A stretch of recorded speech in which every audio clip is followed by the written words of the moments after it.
So I made this video a while back about how Ed has Super Saiyan levels of strength.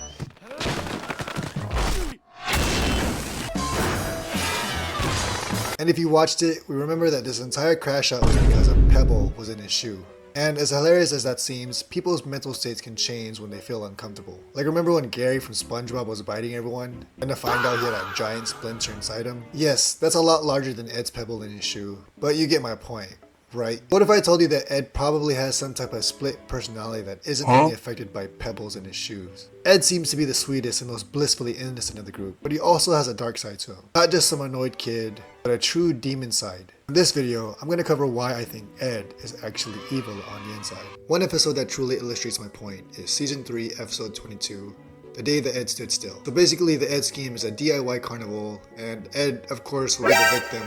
Will be the subject of a whack-a-mole type game until he sees the backdrop of a monster. Excitement destroys the game they created. He bursts his head through the monster's face and mimics the sounds a monster would make. Eddie is angry about the mess until Double D mentions that Ed being a monster attraction would bring in kids to pay and see him. Eddie shifts his mood and they make a costume for Ed. Ed puts on the mask and his entire identity changes. I feel transformed, guys!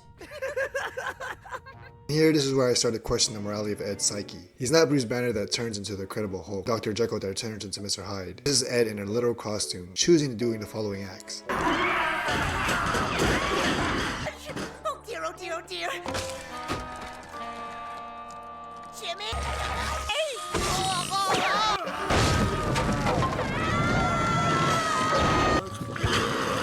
That is so gross, dude.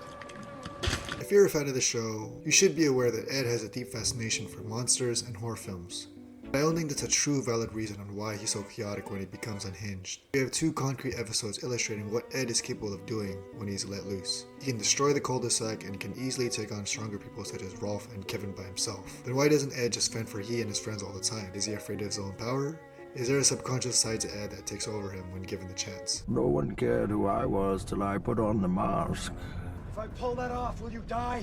The kids know this is just Ed in a costume, but everyone cowers in fear. Even Ed himself can't stop his own actions. And then once Sarah removes his mask, he becomes vulnerable again. These are the only two episodes where we really see Ed come out of his regular goofy character. Feats of strength are always still there, but this is the one time we see Ed actually be malicious towards the kids. One episode he was provoked, so he had no choice but to retaliate. But this time, did we see the true nature of Ed's character?